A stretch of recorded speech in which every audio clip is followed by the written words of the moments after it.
Income tax को लेकर के खुशखबरी आपने सुन ही ली है। 12 लाख तक लगभग आपको कोई भी टैक्स देना नहीं है, न्यू रिजिम की बात करें।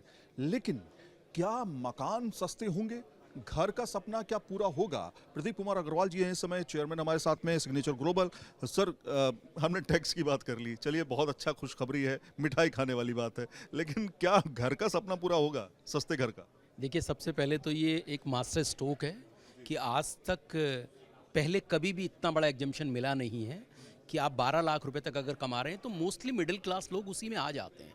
सो देखिए, जब भी पैसा बचेगा, क्योंकि लगभग 80,000 रुपये से ज़्यादा की बचत होगी, तो ऑफ कोर्स दो ही चीज़ें, या तो आप सेविंग करेंगे या आप घर खरीदेंगे, उसके लिए ईएमआई पे करेंगे। तो मुझे लगता है ये एक बहुत बेहतरीन कदम है।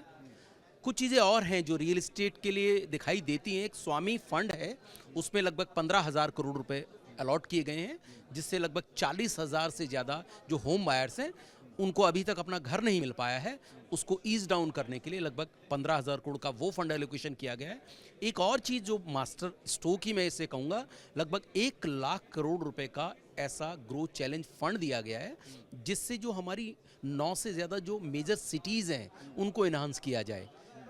क्योंकि आज भी हमारी सिटी की जो हालत है, वो कहीं ना कहीं जब भी कोई बारिश का मौसम होता है या कोई ऐसा होता है तो मुश्किल हो जाता है। तो ऐसे में बहुत एक बेहतरीन स्टेप है। लगभग 1 लाख करोड़ रुपए को अगर वहाँ पर स्पेंड किया जाएगा तो ऑफ कोर्स रियल एस्टेट सबसे बड़ा सेक्टर है जिसको सबसे ज़्यादा बेनिफिट होने वाला है। अब थोड़ा इसको सिंप्लीफाई कर देते हैं। सिंप्लीफाई इन टर्म्स में करते हैं कि मान लेते हैं 50 से 60 लाख, या हम कहते हैं 80 लाख रुपए का आज के डेट में 2 BHK, मिनिमम 80 लाख रुपए अगर नोएडा एक्सटेंशन की बात करें या और मेट्रो सिटीज़ की बात करें, इसमें मिलता है।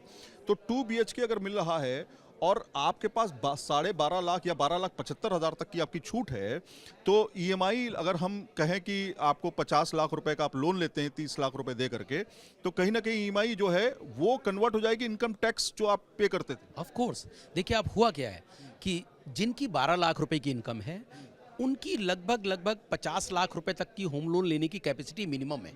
ठीक है, तो जब आप घर लेते हैं 60-70 लाख रुपए का, थोड़ा सा इक्विटी अपना लगाकर, तो ऐसे में जो 80,000 रुपये आपको बचने वाले हैं, तो जो ईएमआई उस 50 लाख के लोन पर आप पे करने वाले थे, उसके अंदर ऑफ कोर्स आपको रिलीफ मिलने वाला है। और आपको कॉमन मैन के लिए तो एक एक पैई जो है वो मुझे लगता है बहुत वैल्यू करती है। 50 लाख की ईएमआई मतलब लगभग 46,000 रुपए के आसपास। नहीं नहीं, 50 लाख रुपए की जो ईएमआई होगी, क्योंकि अंडर कंस्ट्रक्शन ये प्रॉपर्टीज होती हैं, तो ईएमआई जो स्टार्ट होती है वो लगभग 20 से 22,000 से शुरू होती है। फिर उसके बाद एट द एंड जब पोजीशन हो जाता है उसका, तब वो ईएमआई बढ़कर लगभग 45,000 रुपये होती है।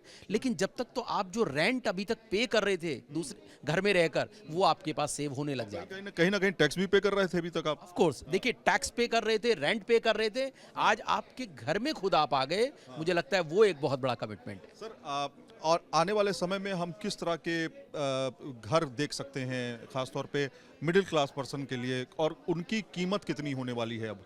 देखिए, ये देश जो है मिडिल क्लास को ही बिलोंग करता है, क्योंकि 95% से ज़्यादा पॉपुलेशन जो है वो अंडर, मेरा मतलब मिडिल क्लास और मिडिल क्लास है। और अर्बनाइज एरिया की बात करें तो जितने भी लोग यहाँ पर नौकरी कर रहे हैं, उन सबको चाहिए क्या? एक घर ही चाहिए।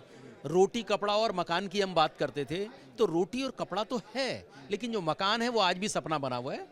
मुझे लगता है कि ये जो आज कदम उठाया, ये कहीं ना कहीं इसमें एक मील का पत्थर साबित होगा। 5 में से कितने नंबर देंगे आप इसमें? 5 में से अगर आप 10 में पूछते तो मैं कहता 10 में बता दीजिए। तो 10 में से 10, और 5 पूछ रहे हैं तो 5 में से 5। तो कुल मिलाकर के ये है इंडस्ट्री का रिएक्शन।